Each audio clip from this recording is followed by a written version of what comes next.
Ladies and gents, boys and girls, y'all hear the jazz. You know what time it is, okay? It is replay review time. So I have received a replay submission from one of my viewers in the replay submission thingy. It's the boy Marcus, ever also known as a name that I don't remember, submitted this review. Now we are only going to be watching one match. So we have Anji versus Lucy. Now I will be coaching the Anji here. In this matchup, let's think about it for a second. Lucy, she dispenses mids. That's what she does. She just presses buttons. She mids it up. She flooded, but she doesn't do anything else. Now, the problem is that Lucy's really quick. So Anji can't really get away with neutral spin too often. I would not really suggest doing a ton of spin in this matchup. I would instead suggest doing a lot more like if you were to do it, do spin Fujin, right?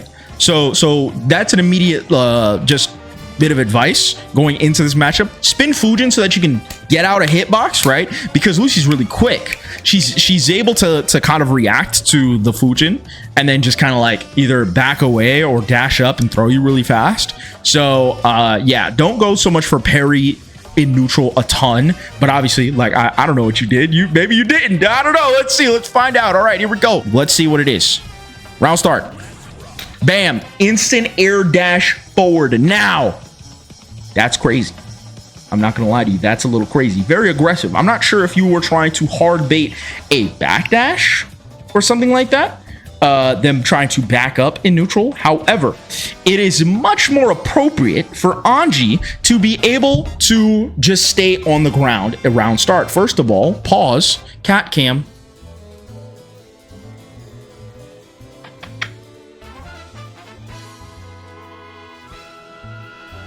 She is here. She is now on my lap. Okay, so that was just me being my insane self. So what I would like to see round start is that Anji is actually very, very good at controlling this range, right?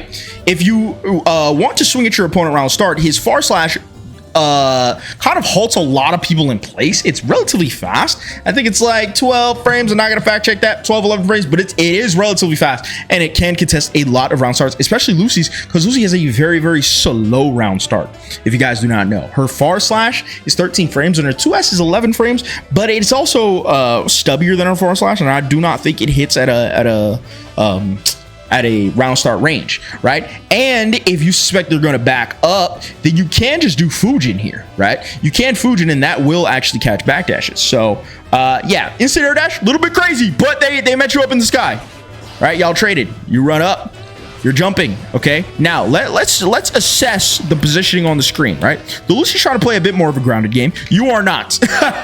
You are not, which is fine, in fact, which is fine, because Anji actually does really well in the sky. However, what I would like to see is that if you were to go for a much more of an air game, is something like jump 5D in order to stall your air movement is actually really, really effective and really, really annoying. He also has far slash to come down with, or jump S to come down with, or jump H to come down with, which are really, really good moves, especially since the jump dust in the air does reposition him. So for example, if he jumps and the opponent runs under him, if he presses 5D, he actually goes back and points in the other direction. So he auto corrects himself as soon as he presses the button, right? So if you do want to go for this more air approach, I would like to see more of an abuse of the jump D into, like, you know, come down with a button type deal, right? So we trade, you block, okay, you get thrown. This is fine, right? Lucy pressure, here's something you got to understand about Lucy pressure. Lucy pressure, whoa-zies, Kazu1, thank you very much for the prime, I appreciate you. So Lucy pressure is based very much on strike throw. She is not super good at opening people up outside of strike throw. So you have this debuff on you, and let's see what she does. Right, so she goes low. Here's something very important you need to know. First of all, the fact that you were holding up in this block string at all is kind of egregious, but it actually worked out. I don't know, it kind of got a little squirrely. So here's something you need to understand about Lucy, right? Let me pull up Dust Loop real fast. When Lucy does her Rekka, Just got into the game this week, found your vids, love your energy and the helps. So glad I caught you live. Hey, appreciate you, man. Glad that you're here. We're learning today. So when Lucy does her Rekka, right? She has this move. Boom, big kick. Kick normal. Now, after this, she has 2 follow-ups. She has the low, and then she has the overhead. All of her follow-ups suck. Unfortunately, they suck pretty bad. The high is 27 frame startup, and the low is 13 frame startup, but it's a -12. So you can realistically just continually hold down back until you either see the low, and then you just mash like literally anything. You can actually hit her with far slash there, or if she goes for the high, you could just react and block it, right? Or just mash 6p, right? Or something like that, right? So you decided to hold up, which is not great because you had the monowire debuff. So if you were holding up and then she hit you with a kick, she actually would have been able to get a full conversion off of it. It's nothing to be afraid of. One thing I will say about defending against Lucy is that she is not to be feared because she kind of sucks when she makes you block, right? And especially once she has, or hold on, this is her bar, right? She has like, no, this is her bar. She is not getting 50 meter anytime soon. Like she's very close, but she already finished the Rekka and she was not really going to get it. So yeah, just block, brother. Just block and react. This is why I learned I could follow up her gap closer with an RC than a dust. Yeah, like, well, yeah. With meter, it's good, but that's like, you could say that about anything. Okay, so you're backing up. You move away, you air dash out. Getting out is fine, right? You try to contest with the button. Now, here's the thing. Lucy's really quick, right? And if you air dash and then land, there's a ton of landing recovery if you're not necessarily like gliding down with a button or with FD. And so going for this far slash was pretty risky. Going for 6p, right? The Guilty Gear Classic could have helped you out better in situations like these. Just understand when you're jumping out of the corner, it's usually not your turn most of the time, especially against fast characters like Lucy, right? She gets a combo, kind of drops it, right? You're pressing buttons. The buttons are being pressed, okay? Now, I like pressing a button or two. I did like this. So this is nice, right? When she's going for this, right? Here's something you also need to understand about her block strings, right? When she goes for something like 2H into monowire immediately, it is not a true frame trap unless she slightly manually delays it, which at these levels you cannot, you know, they're not really going to. And so holding up, knowing that they're either going to go for immediate monowire or go for a delayed monowire or going for a monowire cancel actually just beats all those options, right? You don't ever have to really interact with monowire unless they're manually timing a frame trap to either catch your pre-jump frames or something like that. So holding up is actually not a bad option. What I would actually like to see more is contesting with far slash. So as soon as you see like a 2H, contesting with far slash is actually a really good idea against Lucy, because then you can get like pretty big reward if she is like canceling monowire or she's like partially charging monowire. You're actually able to get a full counter, so it's pretty nice. But jump is fine, right? Problem is you come down with a button. Now Lucy's really fast. Again, would like to see the jump D. We've already been over that. She hits you, you burst. Now this burst is actually, is this burst good? It's a decent burst. The issue is Lucy's fully loaded, right? And you have quite the deficit and no meter. So this burst is actually kind of buns, but you do have 2 benefits going for you. One, Anji's very good and threatening in the corner, and if you just beat like 1 DP, then you can just force the burst out of her. So you kind of do a little bit of a burst trade, which is nice, okay? And 2, Anji has a ton of health and Lucy does no damage. So realistically speaking, you're not even going to be taking that much damage. Yes, my cat is here. You're not even realistically going to be taking that much damage. Like, even though your health bar looks like it's relatively low, that's like 2 or 3 hits from Lucy. So, you know, that obviously unless she uses meter, but you jump out, you come with a button, right? You burst. What happens here? You 2S. Very nice. You bait the burst. Burst is baited. Now, I would like to see a more optimal combo, right? He just wakes up, supers you, right? I would like to see a more optimal combo here. You could have went for co-loops. If you don't know what that is, it is basically something like this. Why don't we just hop into Guilty Gear? I'll show you. This is where optimizing your combos is pretty important. because you could have really made her fucking explode. Even if you didn't go for like anything super crazy, you could have made her really explode. So that did 650 or 150, right? Even just adding one ko could have increased it by a ton, right? So it is very important to optimize your combos in that situation. And also, I believe, no, you weren't gonna get burst, right? But or you weren't gonna get any meter. But yeah, just doing a small optimization to your combos could have helped you like potentially break the wall and stuff like that, and just dookie out damage, because Anji gets crazy numbers from being able to hit you with close slash already in the air. Like, you get some pretty crazy numbers. So yeah, just try to learn your punishes.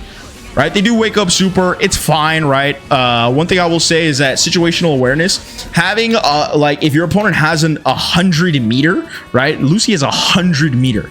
Usually they are going to do wake up super because there's essentially no risk at all involved, right? So just understand, if you're pressuring an opponent with 100 meter, you have to pretty much almost always bait out their super, right? So just keep that in mind, because you do get hit because of it, right? You jump again. Jump back seems to be your defensive option of choice. I would love to see a bit more, even if you're jump backing, right? Because you're actually getting up in the air. If you're jump backing, just double jump D. That's it. Just double jump D. That immediately makes the up backing situation better, if you're still going to go for it, because you do go for it. And it works, right? You're in the sky, but you're just trying to immediately come down with a button, which if they cross under you, remember, which most of the time they do if they're like pressing the advantage on you, then you're gonna whiff it, right? And that happens a lot. Like that situation happens a lot, and there could have been more situations where you could have hit her, and then you just don't block it, which is fine, right? You know, you try to make a read, you don't block here, right? Let's see round start number 2. Jump up in the air. Now, I already mentioned this in the last one, but Anji actually does a really good job at just contesting round starts. You really should not be afraid of Lucy in round start. That's one thing I will say, right? You want to press the advantage, you're getting aggressive. Now here's the thing, don't be so eager to die, right? Don't be so eager to approach your opponent, especially when Anji can approach pretty degenerately with things like this, right? Anji is one of the better players at just being a degenerate with his approaches, right? You can do things like this. You can do things like this, right? You can do things like this, right? So just running just feels a bit wasteful for a character like Anji, who has so many degenerate ways of approaching the opponent, right? So approaching is fine, approaching aggressively is fine, but just keep in mind that you know, you can like, hold on, wait, you can approach aggressively and still like maintain advantage. So all right, you get hit again. Okay, so I did like your defensive options before of just jumping out. Notice the only thing this Lucy can really do is a strike and throw. It's not threatening, right? There's a bit of an awkward trade. You do wake up throw. Okay. Nice Oki. Nice overhead. Oi. Very nice combo. I do not like the RC here because the RC does not really accomplish anything, right? Yeah, you get the wall break, but realistically speaking, keeping her in the corner and threatening with being able to kill her with the next exchange is actually way more valuable. So this RC is a bit wasteful, right? But alas, you get the wall break. It's fine. You reset back to neutral. You can do spin mix. She runs up throws. Your spin mix, it's fine. Now, you are -7 here. You are -7 guard crush here, right? If she goes for immediate far slash, as you know, you get hit. Good news. The good news is that she can't do anything else. Aside from immediate far slash, she can't do a gosh darn thing. So you're good, man. You're good to just hold down back, or even just to hold back, right? Just do like a delayed backdash or something like that. You're fine. All right. Due to my disability, I rarely use heat for things like super, usually using it for extending combos. Yeah, I mean, even still, you could have held on to it for the next exchange, right? So you could have kept her in the corner. By the way, if you guys don't know, I believe you have cerebral palsy if I'm not mistaken, right, where you don't have great control of your hands, even in that situation, right, you still could have held onto it for the next exchange, where you could have gone for something like this, right? You keep her in the corner, and then you go for something like this, right? Whoopsie. And then RC that, because this is minus, right? This is minus, but this obviously is not. It keeps you safe, and if she's too worried about getting her head, foot, and bashed in, then you can RC and then go for whatever the frick you want, right? It doesn't even have to be that complicated. You can go for this to launch him in the air. Oh my gosh, I'm really bad. Hold on. Oh my gosh, I'm horrible. There we go. And something like that, and that would have, and then the wall would have broken, and you would have gotten more damage, and you would have utilized your meter just a little bit better. So yeah. Okay, she hits you, goes for quick hacks, but she drops it, and then you wake up, parry. Let's fucking go. And then you kill her because she's squishy as all heck, right? All right, last round start. Let's see what's going on. Backdash round start. Now, again, I'm not going to harp on this point, but you just win this round start straight up. You can just press a button, right? She's too scared of spin. She's too scared of forward slash. She's too scared of Fujin. Round start Fujin's really, really, really strong. Let me show you something. I'm going to mash forward slash. Whoopsie. Hold on. There we go. Loses straight up to forward slash. And then you do something like this, I think, right?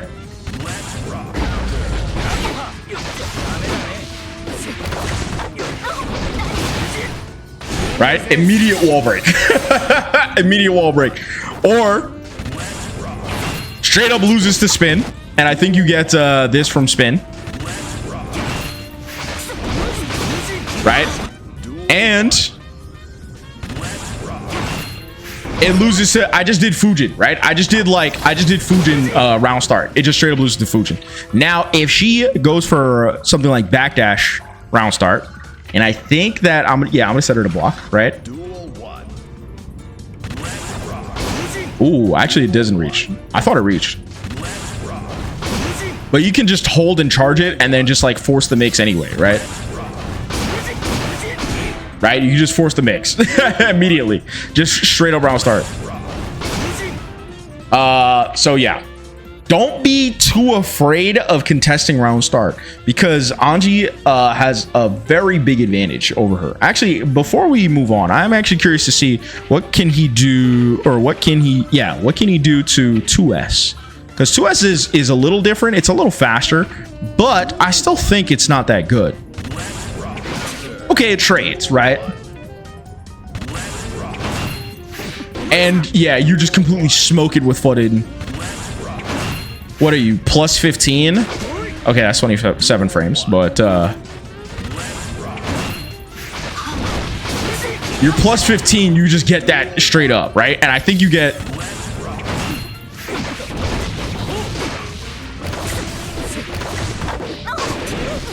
something like that, right? Like you just absolutely put in dunk on her, bro. So yeah, like parry's very, very good in this matchup. But you have to back up, right? Again, not using Fujin too much in neutral. I would like to see you use Fujin a lot more in neutral. You get the hit, you knock her down. She wakes up supers, it's fine. All right. Now, what I would like to see, because you're getting a lot of counter hit jabs here, right? You should be doing this, right? Because gone are the days where Anji got literally nothing off of his jab. Now he gets a full knockdown, which is very nice, and you should be using it a lot more. It's very, very good. So there you go. But alas, you try to go for far slash, but she mashes. She tries to bait you. You wake up super. I think you wake up. I think you were trying to buff for super there. Not sure, right? Go for Ko. Extend the combo with meter. The angle was awkward, right? So I do feel you. You should, however, have a lot more confidence in the height of this, right? You can link into like 5K into Fujin and save your meter. But if you wanted to cash out, is not a bad cash out. Okay, go for 2S. I think she just straight up dies here. So overall, pretty good, right? I think that you have a lot of confidence, which is good. You just need to like use that confidence and use Fujin way more. Use Fujin, use spin way more, because you're not afraid to approach, which is good, but you approach with just his normals, which are not super strong. His normals are meant to be sort of like close-ish to mid-range. It's like mid-range, but it's not really like better than other mid-range characters, but it's better than some mid-range characters, right? So he honestly really uses his obnoxious parry to just halt and slow down neutral a ton. So I would love to see you use Fujin more in neutral, right? Like straight up, just start doing this way more. Hold on, whoops. Gosh dang it. Start doing this way more, right? Like if you're playing neutral, right, and you find yourself with a lot of space, just start doing this way more. It's just really, really good. Right? You can even do things like, even if it hits or even if it whiffs, you can just chuck things out like this, right? Chuck things out like this, right? Because ultimately, if your opponent, even if you don't hit them, if your opponent like ends up in this situation, all of a sudden you're plus and stuff like that. And then I believe, how is that? Yeah, that's 11 frames. So it's actually really fast. And that's 10 frames, right? So if you see that, you can actually confirm straight into Fujin and stuff like that. So yeah, do that more. Have more faith in Fujin, man. Go off and be free. Anyways, guys, that's going to do it for your boy. If you enjoyed the content, thank you so much for sticking around. Thank you for the raid. And as always, catch you guys in the next one. Peace.